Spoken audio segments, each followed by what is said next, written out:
बोलिए मर्यादा पुरुषोत्तम श्री रामचंद्र जी महाराज की जय। बोलिए योगीराज श्री कृष्ण चंद्र जी महाराज की जय। बोलिए वेद भगवान की जय। बोलिए यज्ञ भगवान की जय। जगत नियंता परमपिता परमेश्वर की कृपा से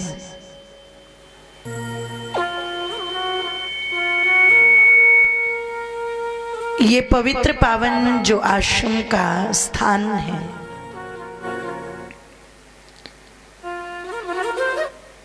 इस पर सप्त दिवसीय भव्य श्री राम कथा का आयोजन, जिसका शुभारंभ आज से हो रहा है। प्रातःकालीन बेला में बड़ी सुंदर और मानव जीवन के लिए जो कल्याणकारी है यज्ञ, उस विधि को संपन्न कराया गया। और आइए तत्पश्चात इस पवित्र पावन कथा का शुभारंभ एक बार हम सभी मिलकर के गायत्री मंत्र के माध्यम से करेंगे। गायत्री मंत्र जिसे सावित्री मंत्र भी कहा जाता है, और जिस मंत्र में ईश्वर से एक सद्बुद्धि की, एक पवित्र बुद्धि की कामना की गई है। निवेदन कर दूं, ऐसा गायत्री मंत्र जिसका जाप प्रतिदिन सबको करना चाहिए। कुछ लोग कहते हैं कि गायत्री मंत्र पढ़ने का, बोलने का अधिकार सबको नहीं है, पर मैं निवेदन करूंगी कि यदि ये अधिकार सबको न होता तो इसके निषेध के लिए कोई न कोई व्यवस्था वेद में होती अवश्य।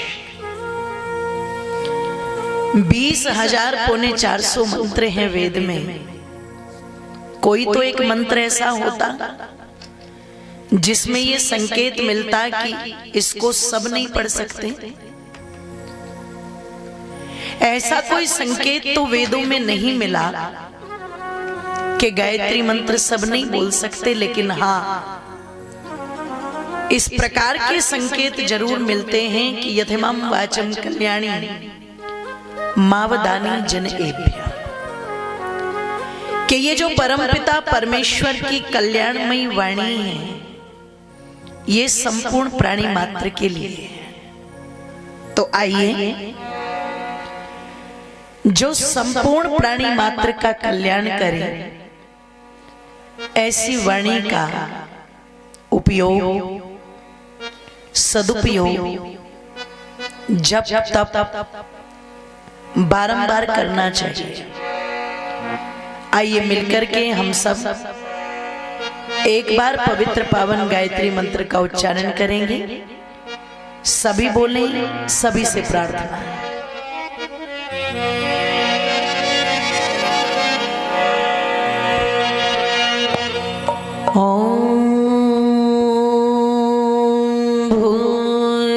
भूर्भुवस्सुः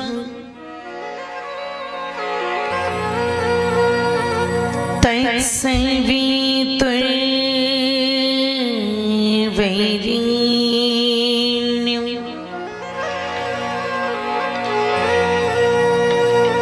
भर्गो देवस्य धीमहि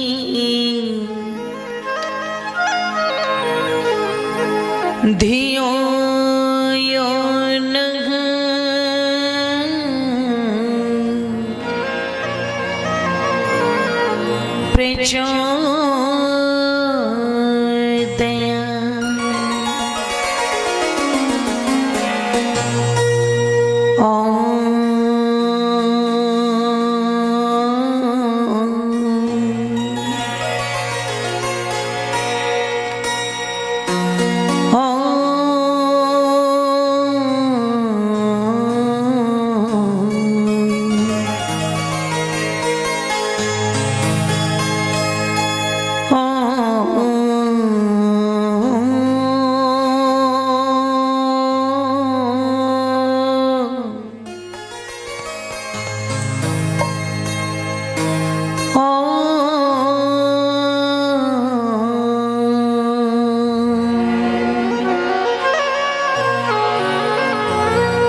तद्विष्णु परमं पदम्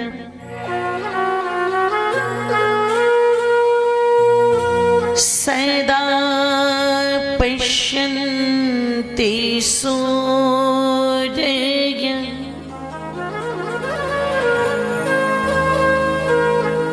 दिवे वचक्षुराततम्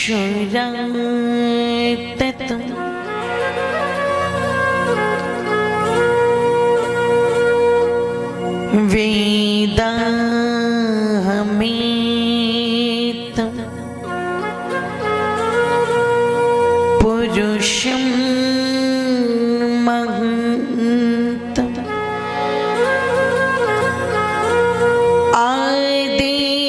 आदित्यवर्णं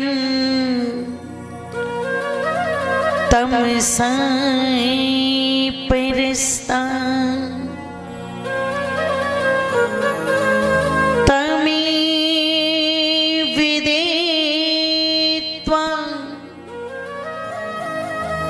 अति मृत्युमेति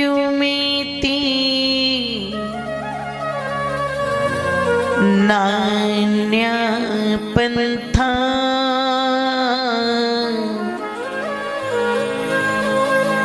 विद्यते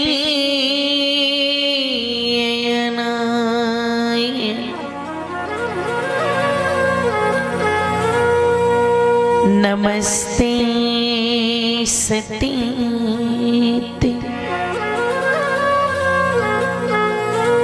जगत कारिणाय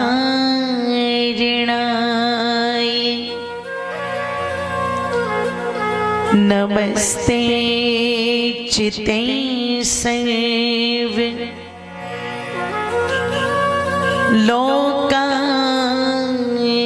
लोकाश्रयाय नमो द्वैत तत्वाय मुक्ति प्रदाय नमो ब्रह्मणे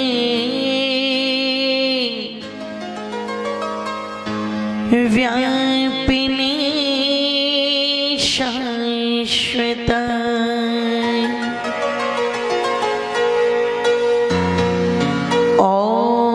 ओम शांति शांति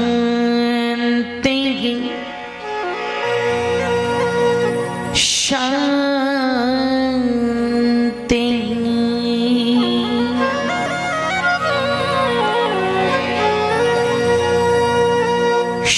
क्षणभंगुर जीवन की कलिका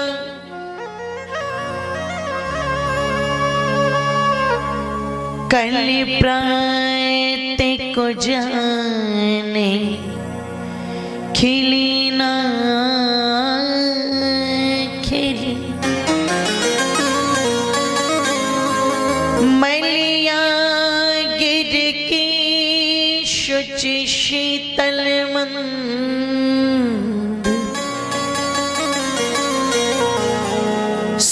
गंध समीरे चली न चली, कर काल कुठार लिए फिरता, तन नम्र पे चोट झिली ना झिली, जब रे प्रभु नाम हरि रसना, फिर अंत समय में हिली ना गिली, फिर अंत समय में हिली ना गिली, फिर अंत समय में हिली ना हिली।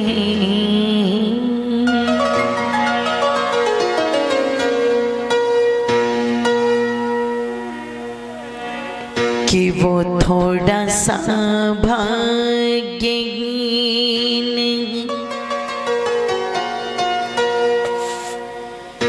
कि वो थोड़ा सा भाग्यहीन,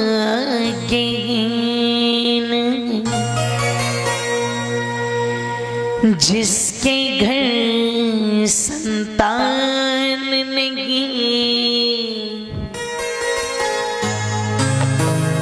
और वो पूरा बदकिस्मत समझो,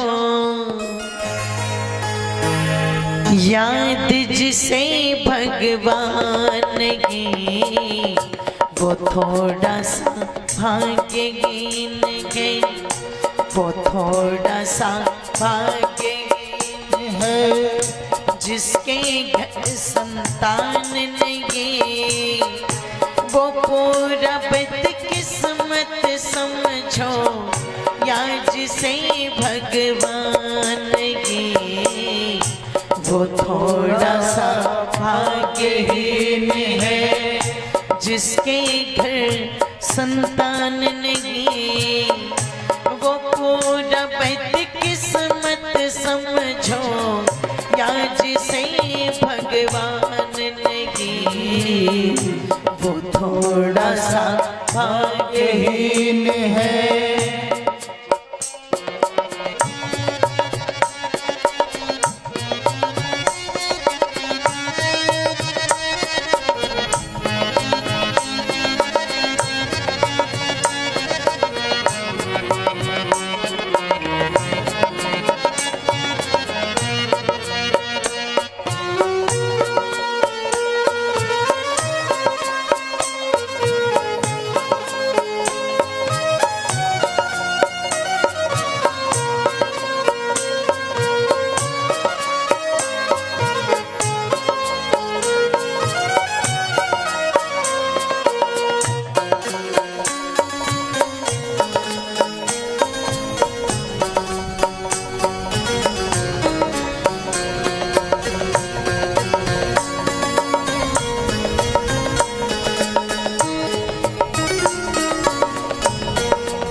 संतान से तो बेहतर के बेऔलाद रहे, नालायक संतान से तो बेहतर के बेऔलाद रहे, महल से वो झोपड़ी अच्छी जो सुखों से आबाद रहे, दौलत वो किस काम की जिसमें परमेश्वर ना याद रहे, दौलत वो किस काम की जिसमें परमेश्वर ना याद रहे, काहे का वो बनता धनी, काहे का वो बनता धनी, जिसको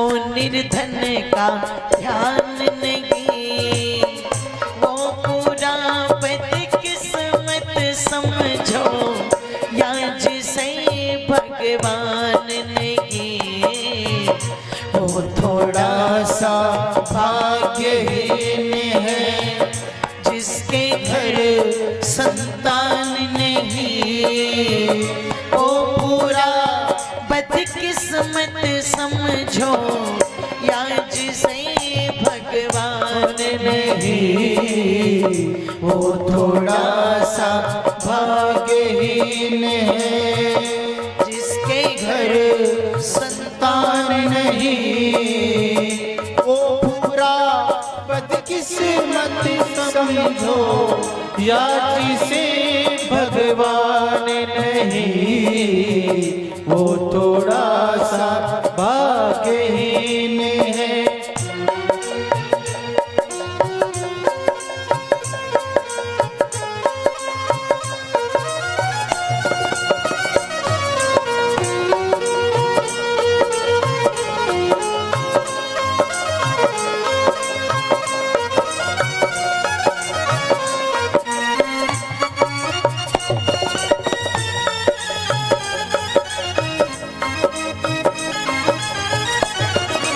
जय श्री राम।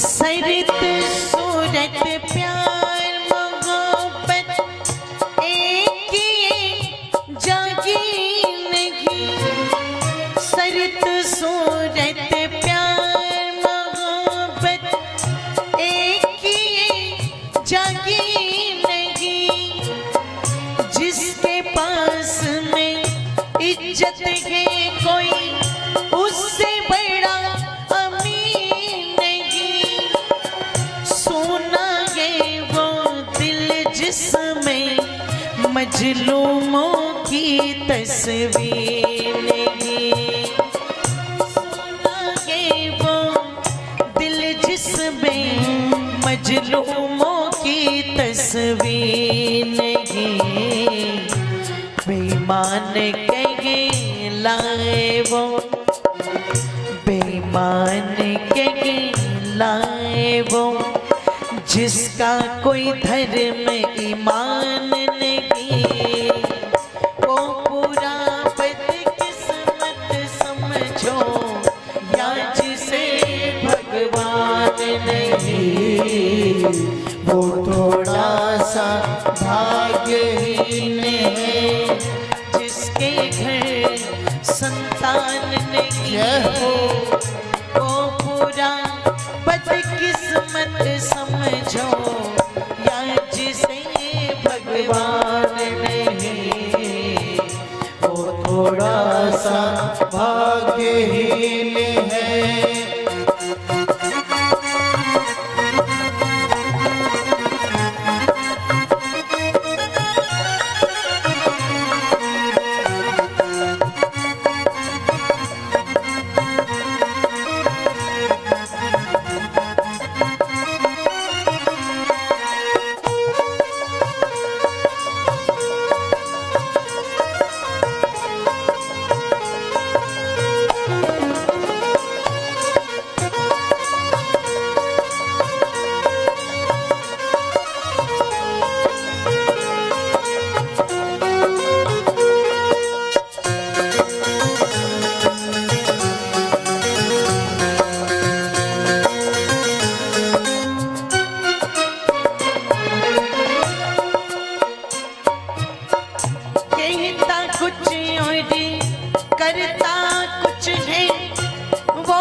बंदे की कोई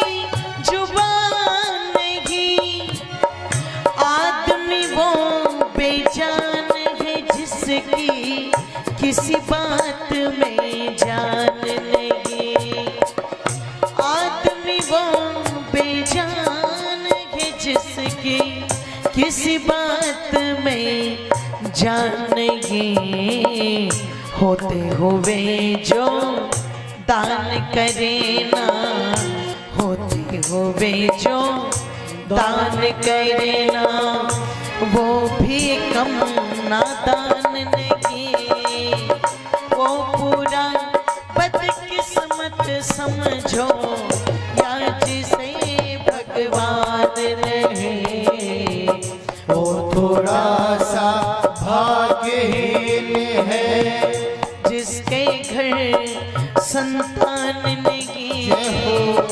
वो पूरा बदकिस्मत समझो या जिसे भगवान नहीं। वो थोड़ा सा भाग्यहीन है।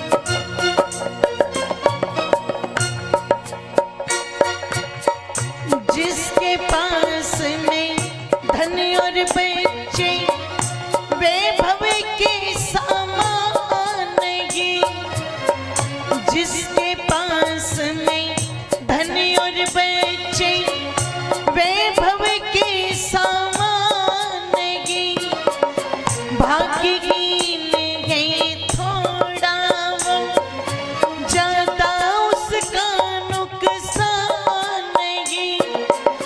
देशभक्ति के बिना भी न था सिंह तेरी कोई शान ये। धर्म भक्ति के बिना भी न था सिंह तेरी कोई शान ये। बेईमान कहलाए वो, बेईमान कहलाए वो, जिसका कोई धर्म ईमान नहीं। वो पूरा बदकिस्मत समझो या जिसे भगवान नहीं। वो थोड़ा सा भाग्यहीन है जिसके घर संतान नहीं। वो पूरा बदकिस्मत समझो या जिसे भगवान नहीं। वो थोड़ा सा भाग्यहीन है जिसके घर संतान नहीं। वो पूरा बदकिस्मत समझो या जिसे भगवान नहीं। वो पूरा बदकिस्मत समझो या जिसे भगवान नहीं। वो पूरा बदकिस्मत समझो या जिसे भगवान नहीं। याद जिसे भगवान नहीं। याद जिसे भगवान नहीं। याद जिसे भगवान नहीं। याद जिसे भगवान नहीं। याद जिसे भगवान नहीं। याद जिसे भगवान नहीं। याद जिसे भगवान नहीं। याद जिसे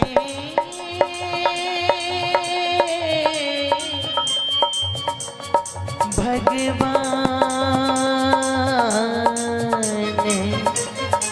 नहीं।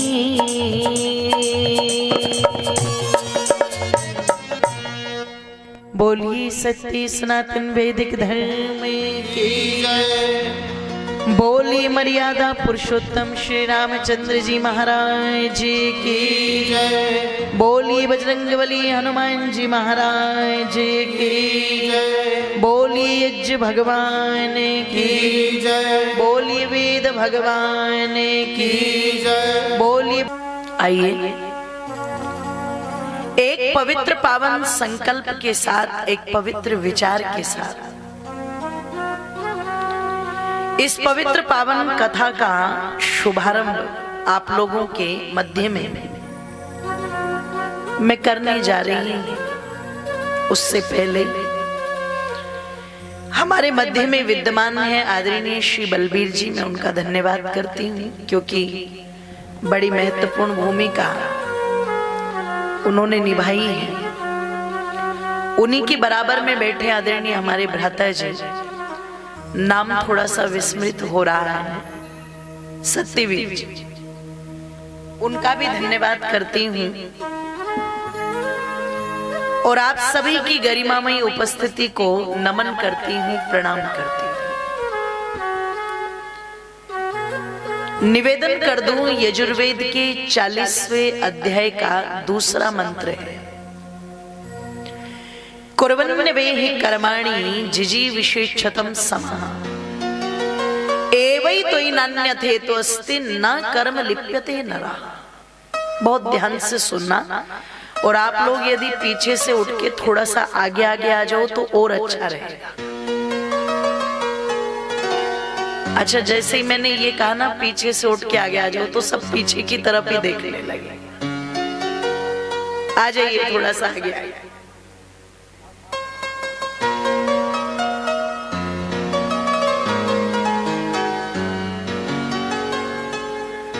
ओ मेरी माताओं बंधुओं, निवेदन कर रही थी आप लोगों के मध्य में कि पता चला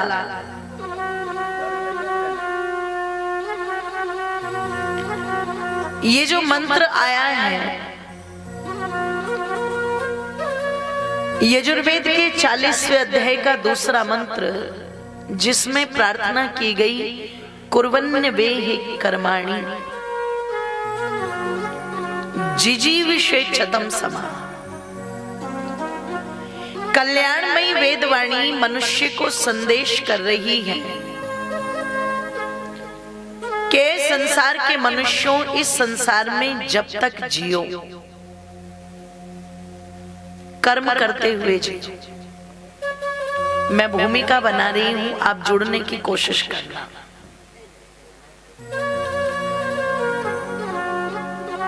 कर्म करते हुए हम संसार में जीने की इच्छा करें, और कर्म भी कौन से, तो आगे चल कर के कहा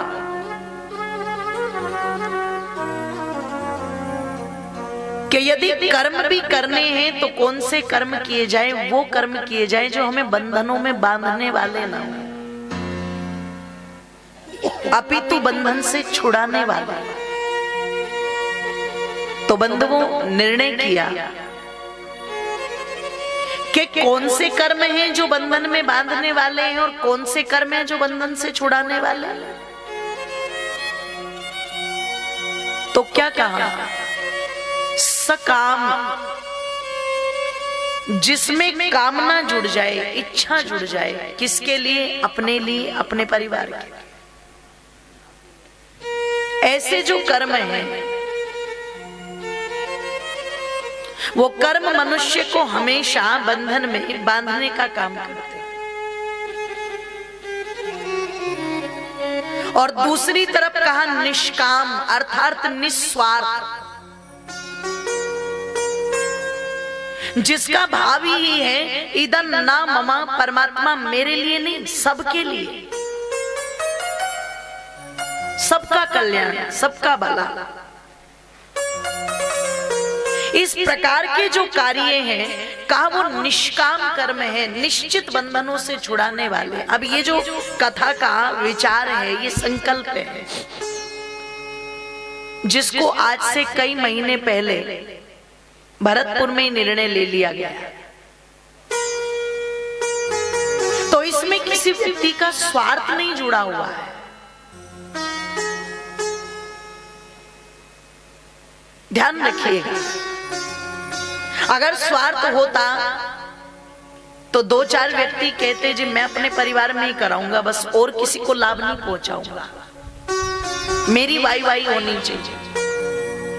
लेकिन मैंने जब ये पैम्पलेट देखा तो इस पर किसी का नाम नहीं है। तो महर्षि वाल्मीकि ने जिस चरित्र की चर्चा की उसको नाम दिया रामायण। और कहां से आरंभ करते हैं? कौशलो नाम मुदितो स्फीतो जनपदो, सरयू नदी के तट पर कौशल नामक एक देश, जिसमें अयोध्या नाम की एक नगरी, जो हर प्रकार से सुख और संपन्नता से पूरित है, जिस नगरी में चारों ओर बड़ी बड़ी सड़कें, बड़े बड़े राजमार्ग, ये हाईवे आज ही नहीं बनते, ये पहले से बनते आ रहे हैं। सड़कों के दोनों ओर पुष्प वाटिकाएं हैं, प्रतिदिन सड़कों पर जल छिड़का जाता है। उस अयोध्या नगरी में 7-7 मंजिला इमारतें, सुंदर भवन, सुंदर कलाकृतियां। उस अयोध्या नगरी के जो लोग हैं वो बड़े धार्मिक हैं। बिना यज्ञ और बिना संध्या के कोई भोजन नहीं करता, घर घर में यज्ञ होता है। उस अयोध्या नगरी में कहा कि कोई अनपढ़ नहीं, कोई मूर्ख नहीं, कोई कृपण नहीं, अदानी नहीं, जो दान न करता।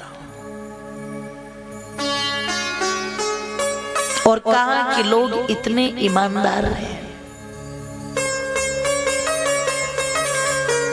कि किसी मजदूर की मजदूरी उसका पसीना सूखने से पहले दे देते हैं। समझ रहे हो? काम करवा लिया,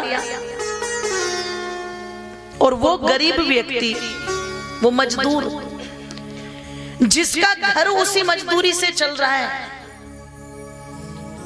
वो बेचारा मेहनत कर रहा है कि चलो ये मेहनत कर रहा हूं, शाम को मालिक कुछ देगा तो घर पर आटा दाल लेके चला जाऊंगा, और काम करा के मालिक कह दे कल आना,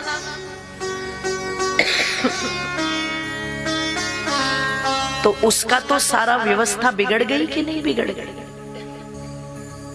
और कई बार तो काम करा लेते और देते तक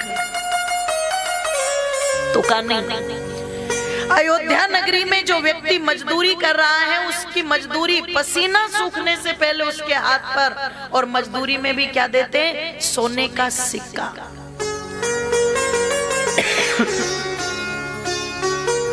इतनी संपन्नता है कि लोग हाथों में सोने के कड़े, कानों में सोने के कुंडल और सर पर सोने के मुकुट पुरुष भी धारण करते हैं। इसका मतलब गरीबी नहीं, अभाव नहीं, दरिद्रता। जिन लोगों ने भारत को दरिद्र देश बताया, गरीब देश बताया, सुनना चाहिए। और आगे क्या कहते हैं? उस अयोध्या नगरी के अंदर कोई भी व्यक्ति दुख से या कष्ट से कभी रोता नहीं है, आंखों में आंसू नहीं आते।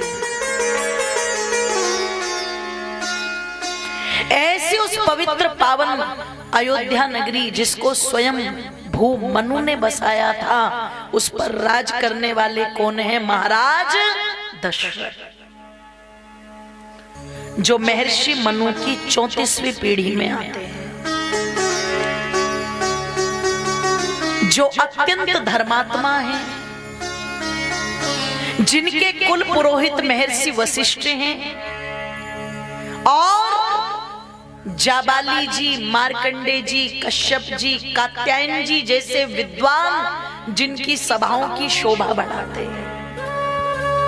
8 जिनके मंत्री हैं, जिनमें प्रधानमंत्री हैं कौन? आर्य सुमंत्र, और वो महाराज दशरथ। अपनी प्रजा को ऐसे प्रेम करते हैं जैसे गाय अपने नवजात बछड़े से प्यार करती है।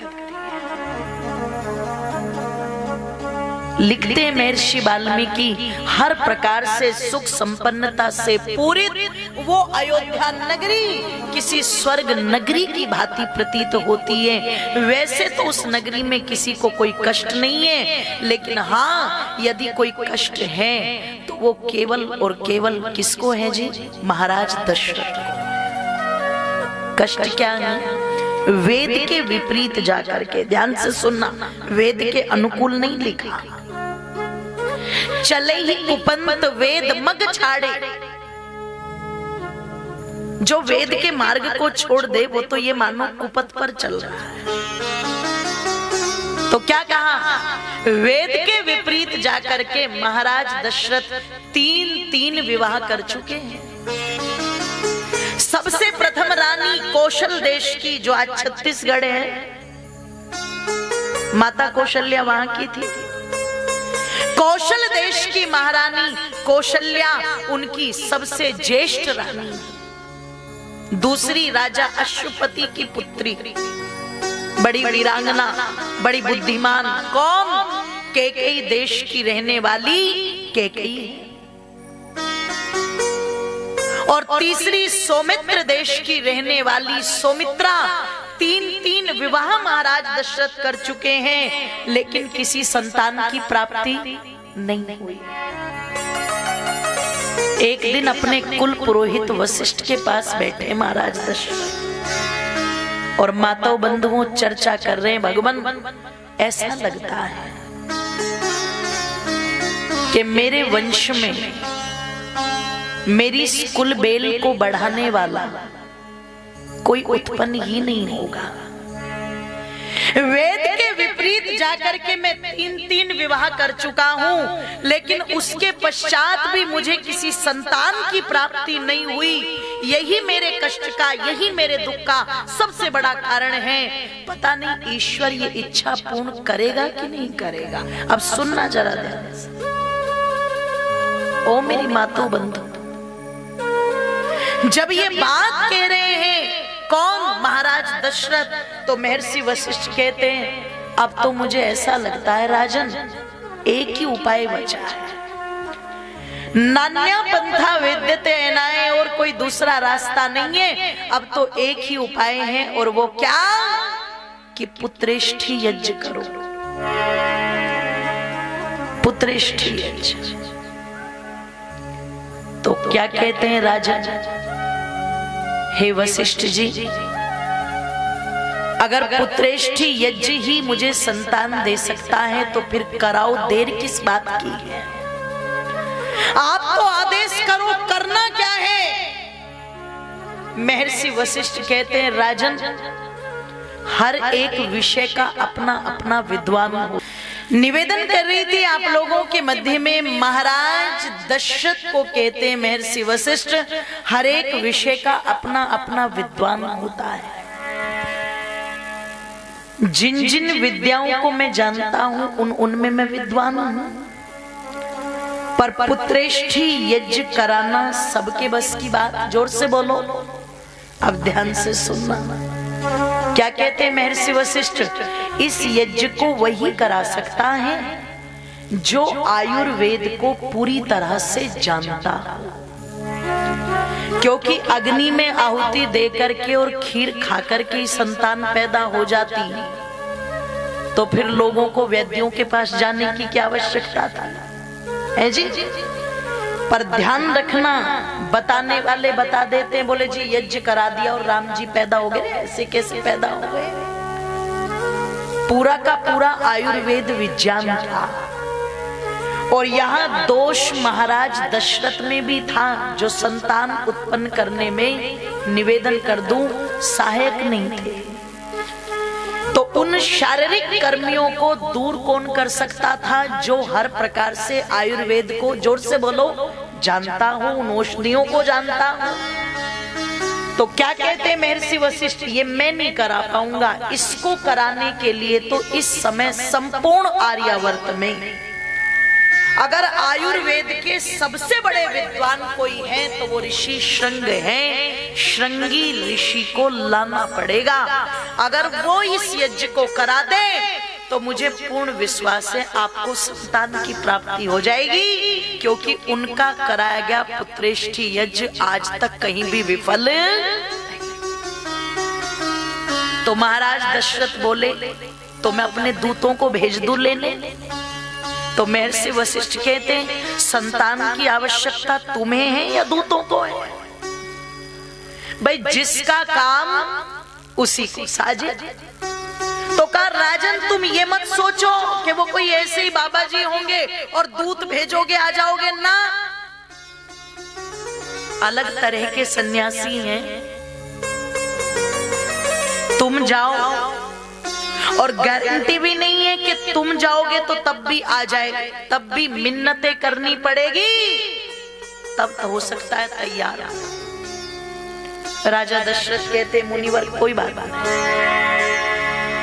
कि देखा जब राजा दशरथ का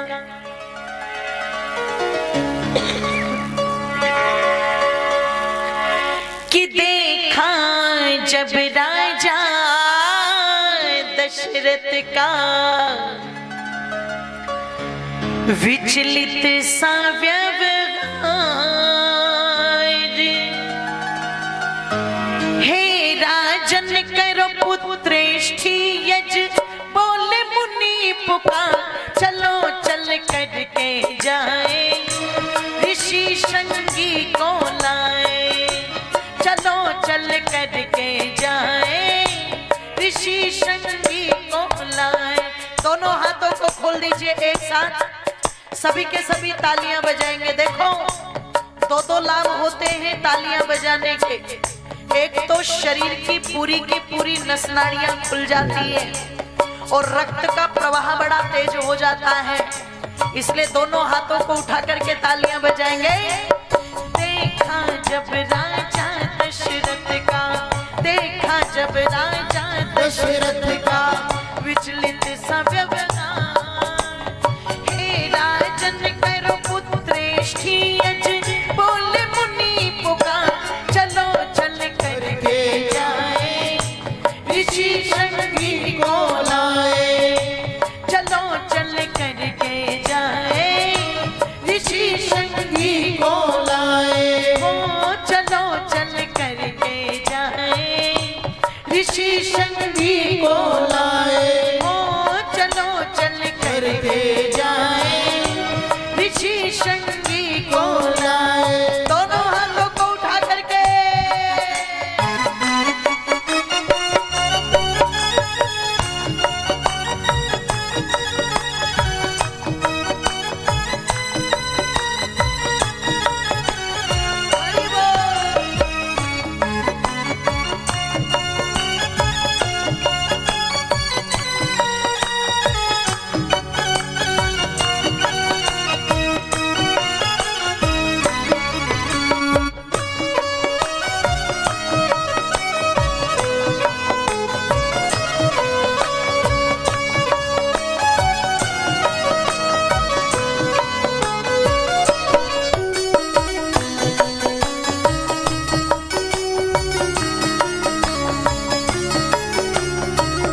जसा व्यवहार। हे राजन करो पुत्रेष्टि यज, बोले मुनि पुकार।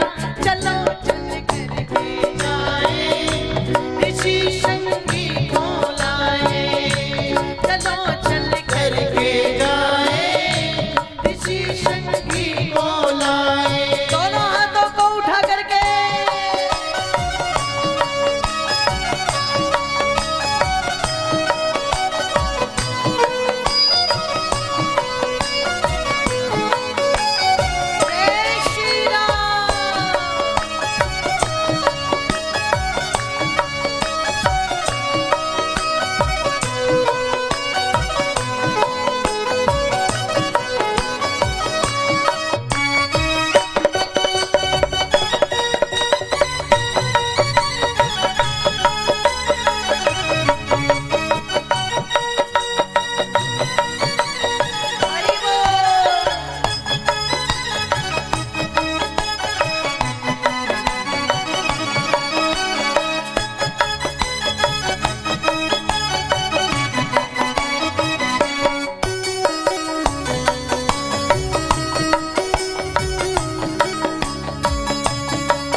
मैं स्वयं ही लेने जाऊं, ये राजा ने विचारी।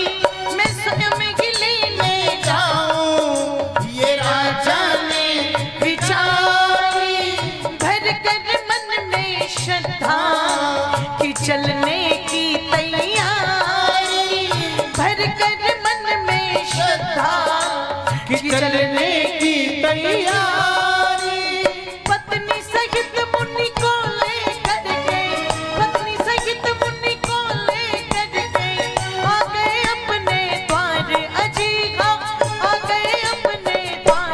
चलो चल करके जाए, जय हो ऋषि संगी को लाए। ओ चलो चल करके जाए, ऋषि संगी को लाए।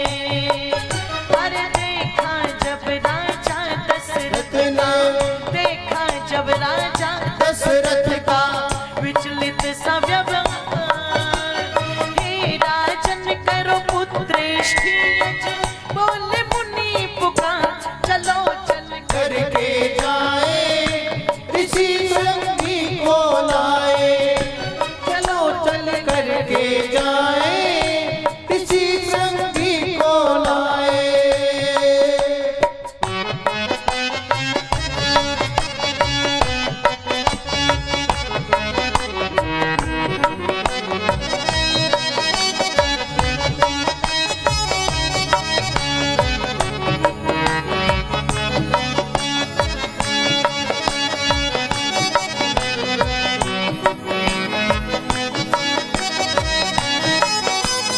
जय श्री राम।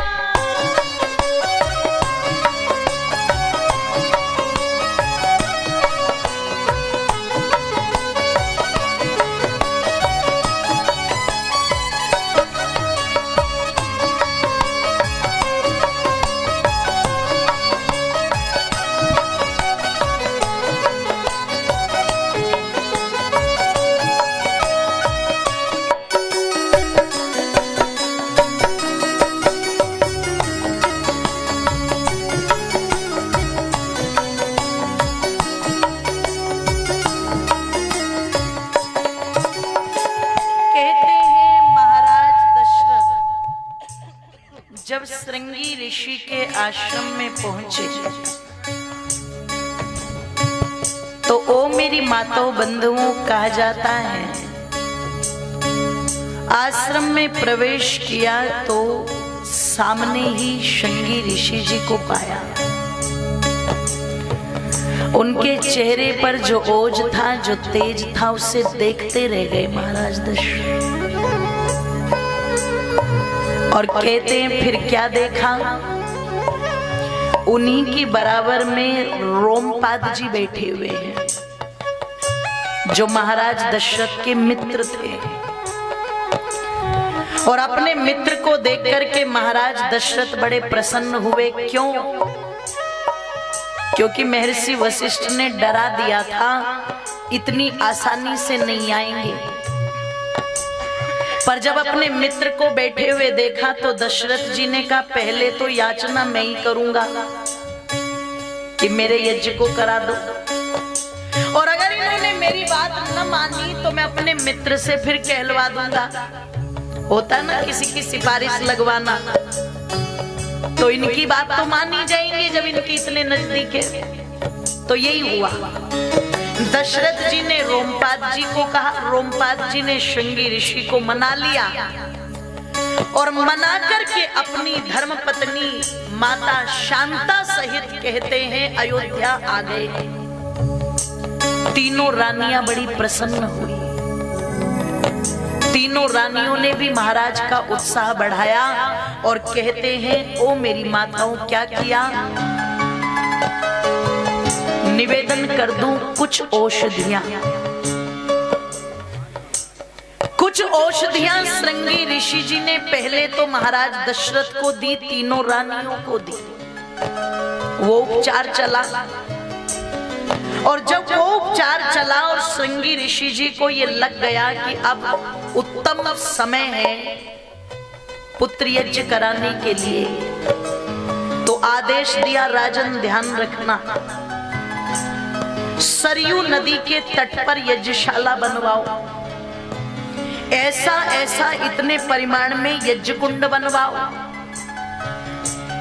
और फिर औषधियां लेकर के आओ। कौन कौन सी औषधियां? जावित्री, जायफल, केसर, कस्तूरी, अंबा हल्दी, मोरबेल, चंदन, कपूर, शिलाजीत, कुष्ठ जटामासी, ये सारी औषधियां लाओ। वो मंगवाई, उन्हें कूटा, उन्हें छाना और कूट छान करके कहते उनका रस बना के वो दूध में मिलाया, उस दूध को जमाया, दही बनाई, उससे जो घृत निकला उस घृत से तो यज्ञ किया गया। और एक जो बड़ होता है, बड़ पीपल होता है, इसके फल और इसकी जड़ का पाउडर,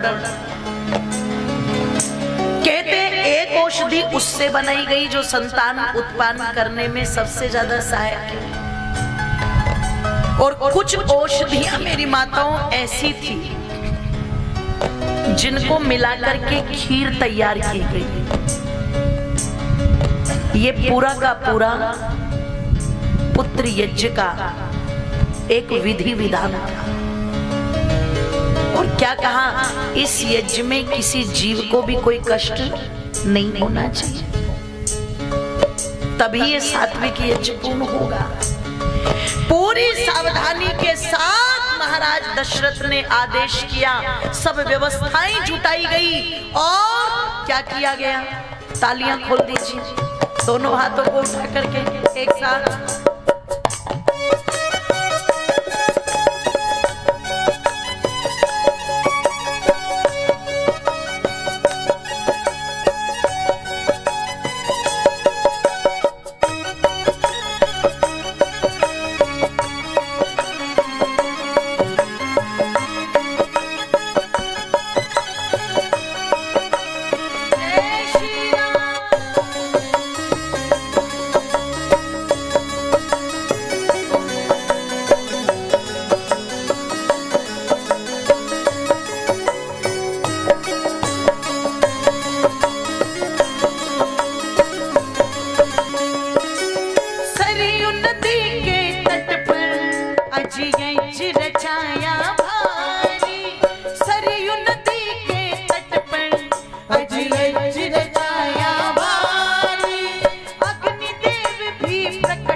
लाए, जय हो चलो चल करके जाए, ऋषि संगी को लाए।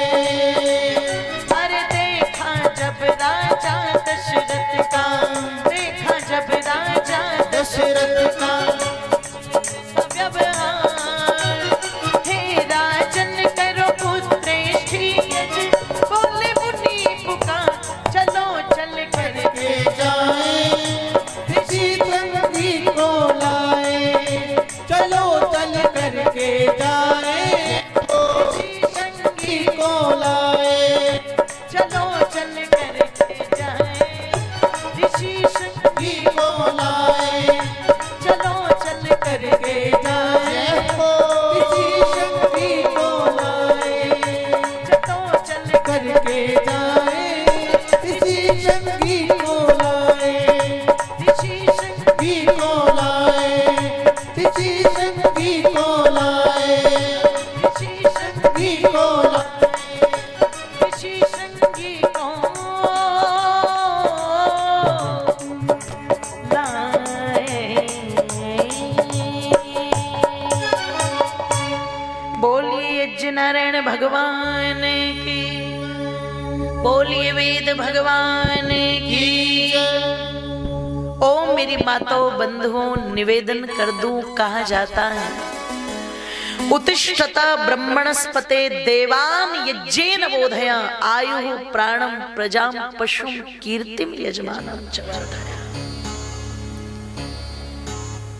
यज्ञ करो तो ये सब कामनाओं की पूर्ति करने वाला है।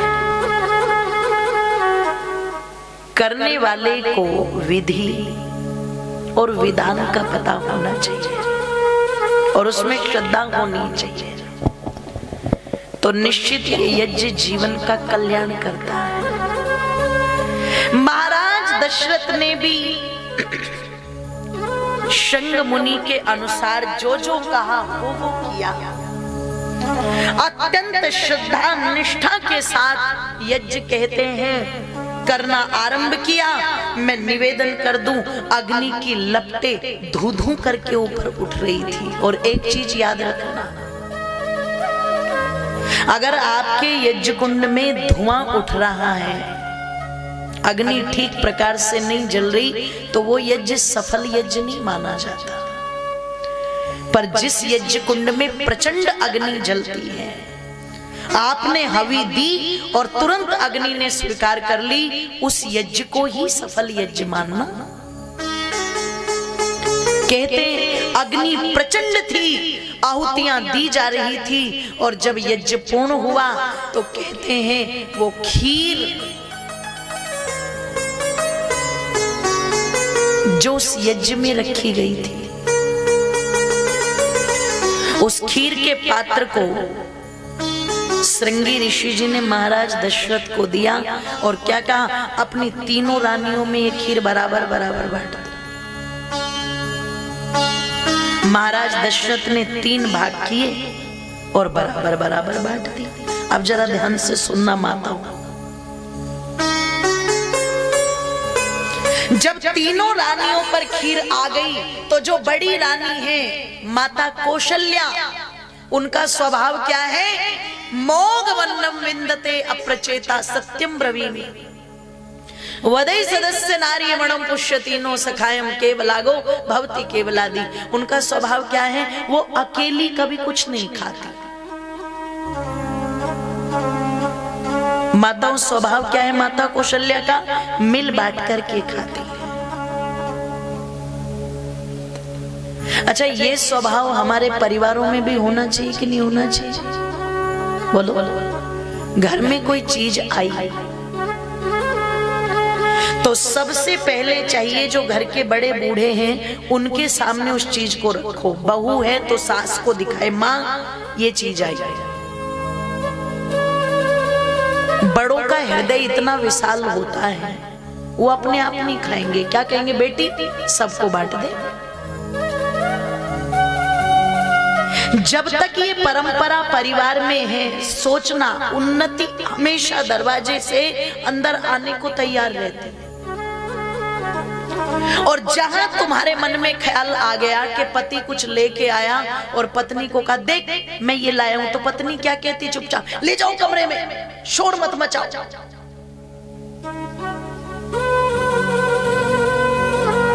इसका मतलब छिपाया जा रहा है,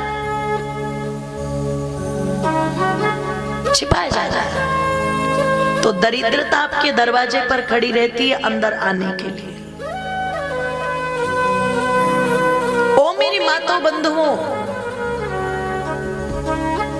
निवेदन आप लोगों के मध्य में कर दूं, चिंतन करना, इस बात पर बड़ी गहराई के साथ में विचार करना। बड़े बूढ़े तो अपना भी सब कुछ दे देते हैं, उन्हें तो 2 रोटी आप मान सम्मान की अगर दे दो तो वे उसी में खुश हैं। आपको जरूरत नहीं है कि छिपाने की कि कमरे में ले जाओ। इन नीतियों ने आज हमारे घर परिवार बिगाड़ दिए, ध्यान रखना।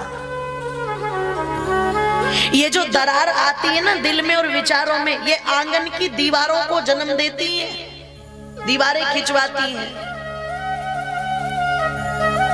इसलिए इन दीवारों को तोड़ो और हृदय से हृदय को जोड़ो और भाव बनाओ कि अकेले कुछ नहीं ग्रहण करेंगे, मिल बांट करके करेंगे। अरे जो अकेला खाता वो पाप खाता, पर जो मिल बांट के खाता वो प्रसाद खाता है। पाप खाओगे तो दुख मिलेगा, प्रसाद पाओगे तो जोर से बोलो सुख मिलेगा। इसलिए जब भी कोई कथा, कोई धार्मिक आयोजन होता है तो लोग क्या कहते हैं, भैया प्रसाद लेकर के जरूर जाना। प्रसाद जो प्रसन्नता पैदा कर दे।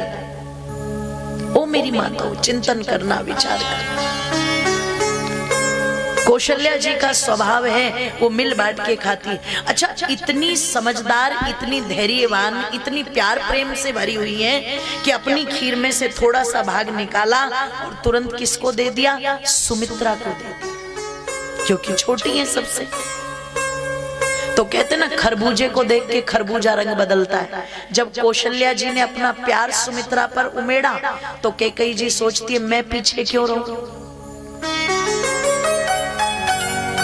उन्होंने भी अपनी थोड़ी सी खीर ली और वो भी सुमित्रा को दे दी। और जब दोनों ने अपना प्यार सुमित्रा जी पर लौटाया तो देखो सुमित्रा जी का भी प्यार लौट करके वापिस आया। फिर किस रूप में, लक्ष्मण और शत्रुघ्न के रूप। एक चिपक गया किसके साथ, माता कौशल्या के पुत्र के साथ, और दूसरा चिपका रहा किसके साथ, भरत जी के साथ। ये होता है, दोगे जो दोगे वो उसी रूप में लौट के आएगा। प्यार दोगे तो प्यार ही लौट के आएगा, और नफरत दोगे तो जोर से बोलो नफरत, नफरत ही लौट के आएगा। प्रणाम माता जी, प्रणाम। नफरत ही लौट करके आएगी।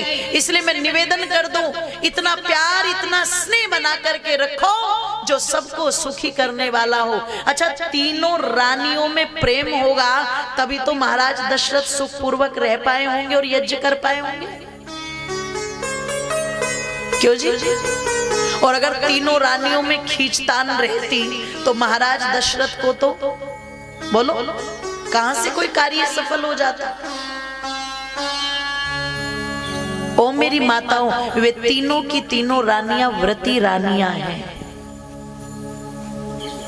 कैसी हैं वो? व्रती, व्रत को धारण करने वाली। आज भी माताओं ने एक व्रत रखा हुआ है। कौन सा है जरा बोलना एक बार। ओहो, पति की लंबी आयु के लिए। आज माताएं अन्न ग्रहण नहीं करेंगी। धन्यवाद। आदरणीय माता जी सम्मानित करिए, मैं उनका धन्यवाद करती हूँ। प्रणाम।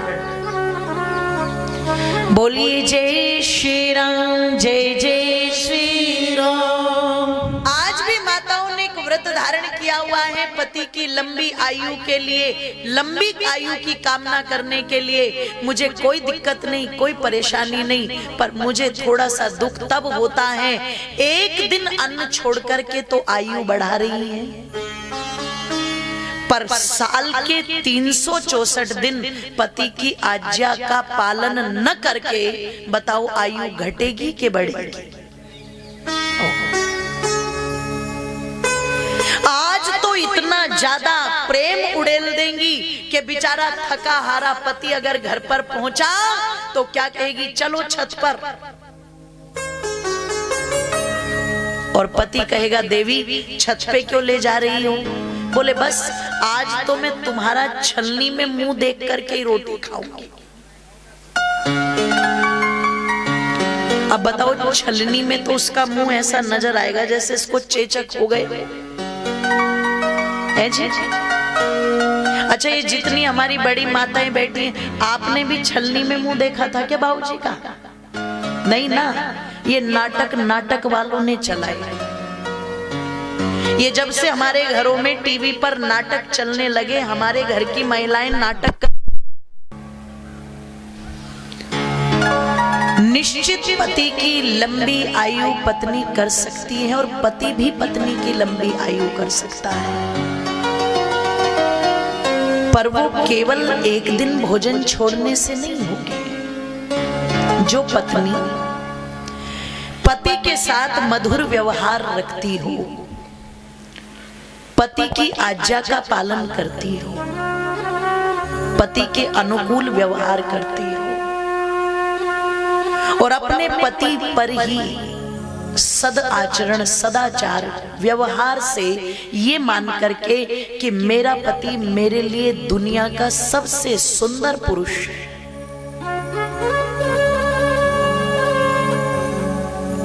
जिए बिन देह नदी बिन पारी, ऐसे नाथ पति बिन नारी। मेरा अस्तित्व मेरे पति से है। तो जब इतना मधुर व्यवहार पत्नी करेगी तो पति की आयु बढ़ेगी कि नहीं बढ़ेगी? बढ़ेगी। और एक पति भी अपनी पत्नी के गौरव, उसके मान, उसके सम्मान को कहीं ठेस न पहुंचने दे। ये नहीं कि पत्नी की तुलना पड़ोस की किसी महिला से की जा रही है। तुझे भोजन बनाना नहीं आता, भाभी जी देख कितना अच्छा भोजन बनाती है, क्या जरूरत है भाभी को देखने की? आराम से कह दो, देवी जी आज ये चीजें थोड़ी ऊपर नीचे थी, कल इनको ठीक कर लेना। आप कर लोगी, हमें विश्वास। ऐसा उत्तम व्यवहार पति पत्नी के साथ करें तो निश्चित पत्नी की आयु भी बढ़ती है। तो मैं निवेदन कर दूं, अन्न छोड़ करके आज तक न तो किसी की आयु बढ़ी और न जोर से बोलो बढ़ेगी, पर एक दूसरे के साथ उत्तम व्यवहार करके पत्नी की भी आयु बढ़ती है और पति की भी आयु बढ़ती है। ऐसे व्रत सबको करने चाहिए। ये एक दिन वाला नाटक नहीं जो तुम्हें टीवी वालों ने दिखा दिया। टीवी वालों ने इतने नाटक दिखा दिए कि महिलाएं नाटक ही करने लगी आजकल घर में।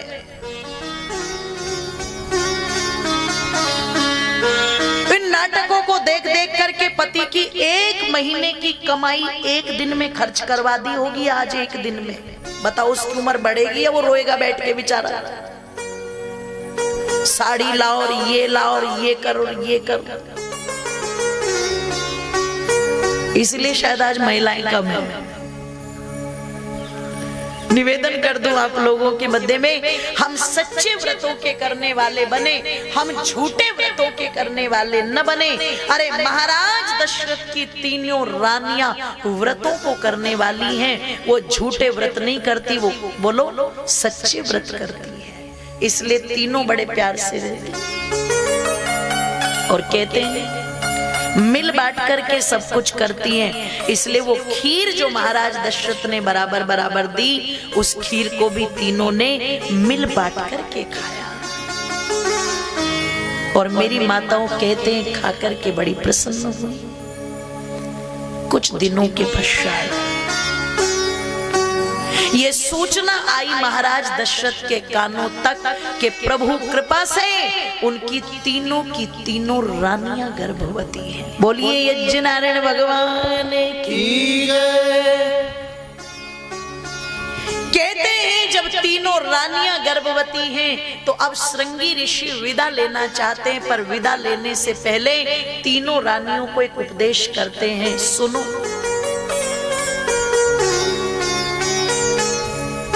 ये जो आपने उत्तम गर्भ धारण किए और आपके गर्भ में पलने वाले जो शिशु हैं, जो संतानें हैं, उन पर मां का प्रभाव सबसे अधिक पड़ेगा। क्यों? माता निर्माता भवती, पिता निर्माता भवती नहीं कहा, माता निर्माता भवती। शतपथकार का वचन है माताओं। मातृवान पितृवान आचार्यवान पुरुषो वेदः। बालक की सबसे पहली गुरु कौन होती है बोलो? और एक माँ अगर पूरी तबीयत के साथ बच्चे को बिगाड़ दे तो दुनिया की कोई ताकत सुधार नहीं सकती लोगों। और एक माँ यदि पूरी तबीयत के साथ बच्चे को सुधार दे तो दुनिया की कोई ताकत उसको बिगाड़ नहीं सकती। इतना बड़ा माँ। इसलिए किसी कवि ने कहा था कि जिसको नहीं देखा हमने कभी, न जाने वो सूरत क्या होगी। ऐ माँ तेरी सूरत से बढ़कर भगवान की सूरत क्या होगी। इतनी बड़ी उपमा आपको दे दी। माँ माँ होती है, पर माँ कौन है? जो निर्माण करती है वही माँ है। जो ये कह रही है ना बेटे मार अपने बाप, छोटा सा बच्चा है और थप्पड़ मारवरी, इस गाल पर मार, इस गाल पर मार। आज छोटा है, आज तुम हंस रहे हो, कल को बड़ा हो के मारेगा तो तुम ही रोओगे। छोटे से बच्चे को कायर और कमजोर बनाने का काम कर रही है। जिन माताओं ने 8-8 बच्चे पैदा किए, उन 8-8 बच्चों को अपने सीने से चिपका चिपका के पाल दिया। घर के काम कर लिए, खेत के काम कर दिए, सब कुछ कर दिया। आज एक एक छछुंदर पैदा करती हैं और उस एक एक छछुंदर को भी अपनी गोद में नहीं रख सकती, उसे भी मोबाइल के साथ चिपका रखा है। वो दूध पिएगा शेर का बच्चा कब? जब मम्मी उसे मोबाइल दिखाएगी। क्यों जी, झूठ तो नहीं बोल रही? छोटे छोटे बच्चों के हाथ में, जिन्होंने 6-6 पाले, 8-8 पाले, बिना मोबाइल के पाले, और ये एक एक है वो खरगोश जैसे बच्चे, और उन्हें भी मोबाइल से चिपका रखा है। ले मोबाइल देख ले, दूध पी ले और खुश हो जाता है। ओहो, ये मोबाइल तो बढ़िया मिल गया, चिपक जाता है इससे। जिसे तुमने मोबाइल से चिपका दिया ना, मेरी एक बात लिख कर के ले जाना, कल को जब तुम चाहोगी कि ये मेरे हृदय से चिपक जाए, वो चिपकेगा नहीं। हृदय से तो वही चिपकेगा जिसने हृदय से लगा करके पाला, और जिसने मोबाइल से चिपका करके पाला है वो मोबाइल की चीजों से ही चिपकेगा, वो तुमसे चिपकने वाला नहीं।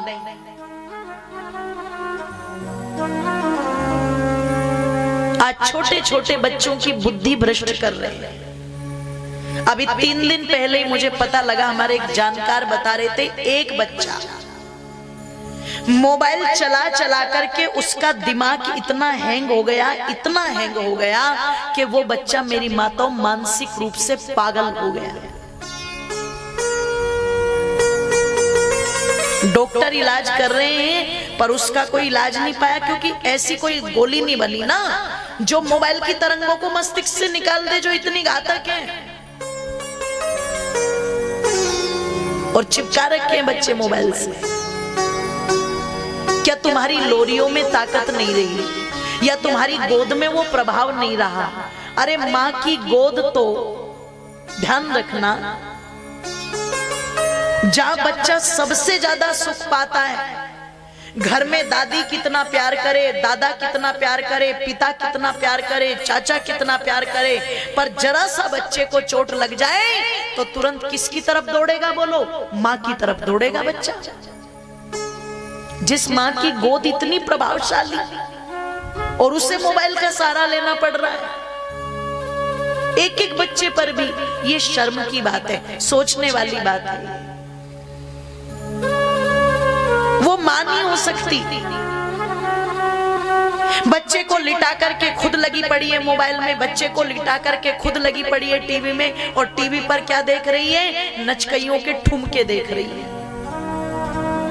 अब वो माँ क्या निर्माण करेगी? अगर निर्माण करेगी तो कौन करेगी? सुभद्रा जैसी माताएं निर्माण करेंगी जो चक्रव्यूह तोड़ने जैसी घटना को सुनती है। निर्माण करेगी तो कौन करेगी? जीजाबाई जैसी माताएं करेंगी जो अपने देश धर्म के प्रति चिंतन रखती है। निर्माण करेगी तो जयंताबाई जैसी माताएं करेंगी जो महाराणा प्रताप को पैदा करना जानती है। अरे निर्माण करेगी तो माता यशोदा और देवकी करेगी जो भगवान कृष्ण को पालना जानती है, और निर्माण करेगी तो माता कौशल्या करेगी जो भगवान श्री राम की जननी है। निर्माण वो करेगी। इसलिए श्रृंगी ऋषि तीनों माताओं को बैठा करके कहते हैं, देखो तुम्हारा प्रभाव इन गर्भ में पलने वाली संतानों पर सबसे अधिक होगा, इसलिए सबसे पहला काम क्या करना? जैसा खाए अन्न वैसा बने मन। अपने खान पान को शुद्ध रखना, अधिक मिर्च मसालों का प्रयोग मत करना, अधिक गर्म चीजों का सेवन मत करना, फल खाना, दूध पीना, घी खाना, दही खाना, दालें खाना, हरी सब्जियां खाना, मोटा अनाज खाना, क्योंकि अन्न का सीधा प्रभाव बालक तक जाएगा। अब जो सात्विक भोजन कर रही है तो बच्चा सात्विक प्रवृत्ति का पैदा होगा, और जो कुरकुरे के पैकेट खा रही है वो तो कुरकुरा ही पैदा करेगी। फिर इसका कुरकुरा वो जरा सी देर में रुस करके और धरती पर ही फैलता घूमता है। कोई खा रही है चूल्हे की मिट्टी फोड़ के तो वो तो मटरूमली पैदा करेगी। सोचो। श्रृंगी ऋषि कहते हैं खान पान को शुद्ध रखना, अपने विचार को शुद्ध रखना, अपने आचरण को शुद्ध रखना, कोई गलत चीज का प्रयोग मत करना, किसी गलत चित्र को मत देखना, किसी गलत पुस्तक को मत पढ़ना, किन्हीं गलत बातों को मत सुनना, क्रोध मत करना। और कहते हैं श्रृंगी ऋषि जी तो ये उपदेश देकर के चले गए। महाराज दशरथ ने उन्हें बहुत सा धन देके, वस्त्र आदि देकर के विदा किया। ये परंपरा था कि वस्त्र आदि देके, धन आदि देकर के विदा किया जाए। ओ मेरी मातो बंधु, कहते हैं तीनों की तीनों रानियों ने श्रृंगी ऋषि के उस उपदेश को अपने जीवन, अपने आचरण, अपने व्यवहार में पूर्णतः उतारा। उसका पालन सुमित्रा ने भी किया, उसका पालन कैकेयी ने भी किया, पर सबसे ज्यादा अगर पालन किया तो किसने किया? कौशल्या माता ने किया। और कितना पालन किया? कहते हैं महाराज दशरथ के कोष का न धन प्रयोग किया और न ही उनके अन्न कोष का अन्न प्रयोग किया। सूत काटती है हाथों से, और ये शिक्षा है उनके लिए जो भागी भागी डॉक्टरों के पास जाती है ना, और डॉक्टर पर्ची पर लिख देते कंप्लीट बेड रेस्ट। अब सास बिचारी काम करती घूम रही है, क्योंकि उसे तो पोते का मुंह देखना, पोता कावड़ लेके जाएगा इसकी, और बहू बैठी आराम से चारपाई पर। क्यों? डॉक्टर ने लिख रखा है। किसी भी महिला डॉक्टरनी को देखना, जब वो स्वयं मां बनने वाली होती है तो वो कोई बेड रेस्ट नहीं लेती, वो घूमती है, एक्सरसाइज करती है, सब कुछ करती है। उसको पता है जितना मैं बैठूंगी बच्चा उतना ही जाम होगा, ऑपरेशन की नौबत आएगी, जितना मैं चलू फिरूंगी, एक्टिव रहेगी, बच्चा उतना ही घूमेगा और नॉर्मल डिलीवरी होगी। अपना शरीर खराब ना हो इसलिए अपने आप पूरी मेहनत करती हैं, पर लोगों को इतना बेवकूफ बनाया जाता है कि ये दिक्कत है, ये दिक्कत है, इसको हिलने भी मत देना। अब वो नहीं हिल रही है, बैठी हुई है, तो निश्चित नॉर्मल बच्चा पैदा होगा ही नहीं, वो तो ऑपरेशन से होगा, और ऑपरेशन का बिल ज्यादा आएगा और नॉर्मल डिलीवरी का बिल, जोर से बोलो, कम आएगा। अपने हॉस्पिटलों को चलाने के लिए उन्हें तो चाहिए ऐसे ऐसे मुर्गे जिन्हें फंसा सके वो। उन्हें तो चाहिए। अरे कोई कॉम्प्लिकेशन आ जाए, कोई मजबूरी आ जाए तो चलो मैं मानती हूं, हम उस चीज का सहारा लें। पर पता नहीं आजकल की जो बहुएं आ रही हैं, लड़की आ रही हैं, इनकी बुद्धि क्या भ्रष्ट हो गई। इन्हें लगता नहीं मैं तो बैठी रहूं वही ठीक है, मेरी सास ही मुझे पानी ला करके दे। जितना जितना उस अवस्था में अपने से हो सके कार्य करना, जोर से बोलो, चाहिए। शरीर उतना ही अच्छा रहता है, बच्चा भी उतना ही स्वस्थ होता है। माता कौशल्या तो रानी है, पर चक्की चलाती, चरखा चलाती, सूत काटती, उसे किसी गरीब किसवान के यहाँ बिकवाती है और वहां से शुद्ध सात्विक अन्न मंगवाती है, चक्की पर खुद पीसती है, खुद रोटी बनाती है। क्यों?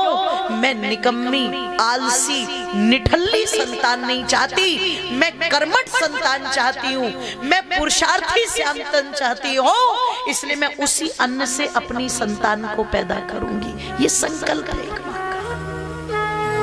इसलिए माँ का स्थान छोटा स्थान नहीं है, माँ का स्थान बहुत बड़ा स्थान है। और मेरी माता तुम्हें कह दो, तुम्हें कह दो कि वीर माता सुन लो जिया, वीर माता सुन लो हे आओ, तुमको सुनानी है जो तुम्हारी कहानी है।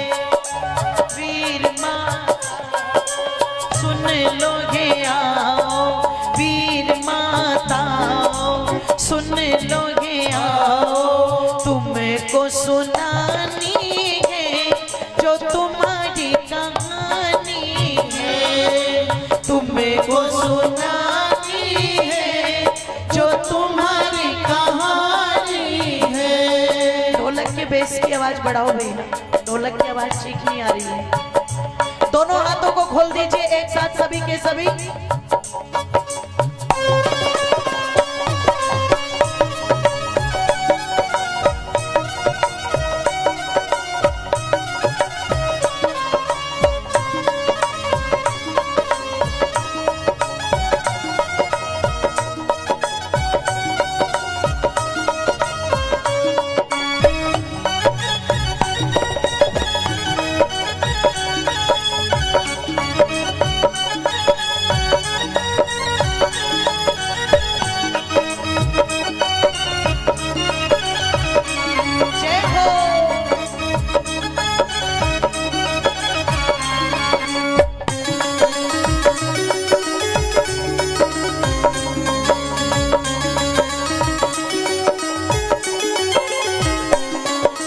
जन्मती से जननी हो निर्माण करे सो माता, जन्मती से जननी हो निर्माण करे सो माता, माता निर्माता भवती ये लिखा शास्त्र में पाता, न्योता निर्माता भवती ये लिखा शास्त्र में पाता।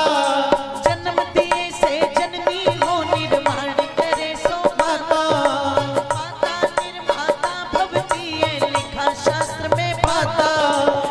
निर्माण कार्य है अनिवार्य, निर्माण कार्य है अनिवार्य, सबने बखानी है जो तुम्हारी कहानी है, सबने बखानी है जो तुम्हारी कहानी है। वीर माताओं सुन लो हे आओ, वीर माताओं सुन लो हे आओ, तुमको सुनानी है तुम्हारी कहानी है, तुमको सुनानी है जो तुम्हारी कहानी है।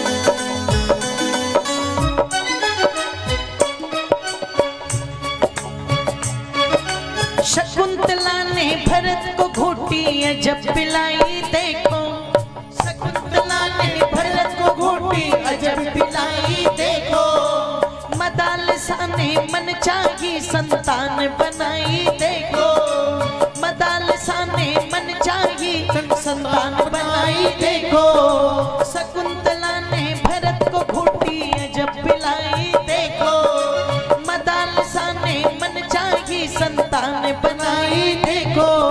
5 वर्ष का सीसा बालक, 5 सीसा बालक गोद खिलानी है ये तुम्हारी कहानी है, वीर माताओं सुन लो हे आओ, वीर माताओं सुन लो हे आओ, तुम्हें को सुनानी है जो तुम्हारी कहानी है, तुमको सुनानी है जो तुम्हारी कहानी है, को सुनानी है जो तुम्हारी कहानी है, तुम्हें को सुनानी है जो तुम्हारी कहानी है, को सुनानी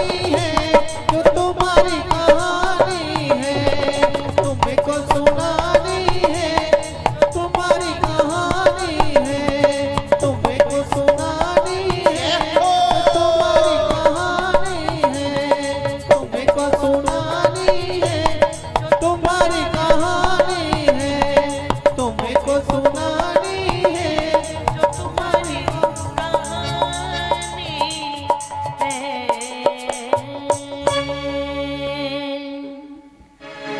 बोलिए जय श्री राम, जय जय श्री राम। आवाज बढ़ा दीजिए। ओ मेरी मातो बहनों, जो बालक का सही अर्थों में अन्न औषधि विचारों से, संस्कारों से ये भावना बना करके चले कि मेरा पुत्र हो तो ऐसा हो, पुत्री हो तो ऐसी। मम पुत्रो शत्रुहणा मम दुहिता विराट। अगर बेटा है तो शत्रुओं का हरण करने वाला, और बेटी है तो बोलो विराट स्वरूप वाला। ना तो ऐसे बेटे चाहिए जो व्यभिचारी हो, अनाचारी हो, अत्याचारी हो, भ्रष्टाचारी हो, और ना ऐसी बेटियां चाहिए जो अपने 35 टुकड़े करवा करके आ जाए। बिल्कुल नहीं। बेटे हो तो शत्रुओं का हरण करने वाले, और बेटी हो तो किरणमयी जैसी जो अकबर की कटारी, ध्यान रखना अकबर की गर्दन पर कटारी रख करके अकबर से भी माफी मंगवाने को मजबूर कर दे, ऐसी बेटियां होनी चाहिए। कायरों की जरूरत नहीं, कमजोरों की जरूरत नहीं, निकम्मों की जरूरत नहीं है। संस्कारी संतान, और ये संस्कारी संतान अपने आप नहीं बनती, इनको बनाना, जोर से बोलो, पड़ता है। आप सभी किसान हैं और आप सब जानते हैं कि यदि आपको खेत में कोई भी फसल बोनी है तो आप दुकानदार से जाकर के एक बात कहते हो, भैया अच्छी सी नस्ल का बीज देना। नस्ल अच्छी होगी तो फसल भी अच्छी है। नस्ल अच्छी नहीं है तो फसल भी अच्छी नहीं। यहां पर इस उदाहरण को जोड़ो आप। किस पर? माता पिता नस्ल हैं और संतानें उनकी, जोर से बोलो। अगर माता पिता रूपी नस्ल अच्छी है तो संतान रूपी फसल भी, और अगर नस्ल में गड़बड़ है तो फसल में भी गड़बड़ हो, वहां में भी गड़बड़ हो। ओ मेरी मातो बंधुओं, विचार करना, चिंतन करना। आज नस्लें बिगड़ी हैं तो फसलें बिगड़ी। ये जो माँ बाप है ना, बोले जी बच्चे बिगड़ गए, बच्चे बिगड़ गए। अरे बच्चे बिगड़े क्यों बिगड़े? है? तुम 50-50 साल की उम्र में अगर सत्संग हो रहा है, कथा हो रही है, वहां नहीं जा रहे हो और सपना चौधरी आ जाए तो ऐसे जाएंगे जैसे इनकी बुआ लगती और ये भात भरने गए हो सारे के सारे। बताओ बिगाड़ होगा कि सुधार होगा? रखना चाहिए। धन्यवाद। बिगाड़ होगा कि सुधार होगा? आप विचार करना। अरे पशु पक्षियों को बनाना नहीं पड़ता, पर मनुष्य के बच्चे बिना बनाए कभी बनते नहीं है, इनको बनाना पड़ता है। बनाने में माँ की भूमिका सबसे अधिक है। इसलिए मानी कौशल्या इतना ध्यान रख रही है, माता कौशल्या, कि वो पता लगा इतना पुरुषार्थ कर रही है कि महाराज दशरथ के राज्य का अन्न नहीं खाती। और सुनो, ये पुरुषार्थ रंग भी लाया। ओ मेरी माताओं बंधुओं, वो समय भी आया कि कहते हैं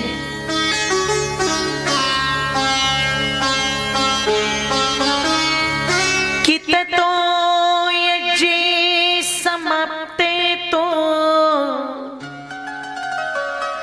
ऋतूनां षट् समत्ये ततश्चै द्वादशे मासे गृहेषु कर्कटे पंचसु कौशल्या जनयत्रामा सर्वे लक्षण सगुह्येत। यज्ञ समाप्ति के 12 मास व्यतीत होने पर कर्क लगन में चैत्र मास की 9वीं तिथि को, ओ मेरी माताओं, निवेदन कर दूं आप लोगों के सामने, एक ऐसी किलकारी महाराज दशरथ के आंगन में गूंजी जिस किलकारी को सुनने के लिए महाराज दशरथ के कान तरस गए थे। कहते हैं रानी कौशल्या ने एक पुत्र रत्न को जन्म दिया, और जहां पर गोस्वामी जी महाराज ने बड़े सुंदर शब्दों में लिखा, क्या लिखते हैं कि नौमी तिथि मधुमास पुनीता हो शुक्ल पक्ष अभिजित राम बोलो राम, बोलो राम, बोलो राम, राम राम बोलो राम, बोलो राम, बोलो राम।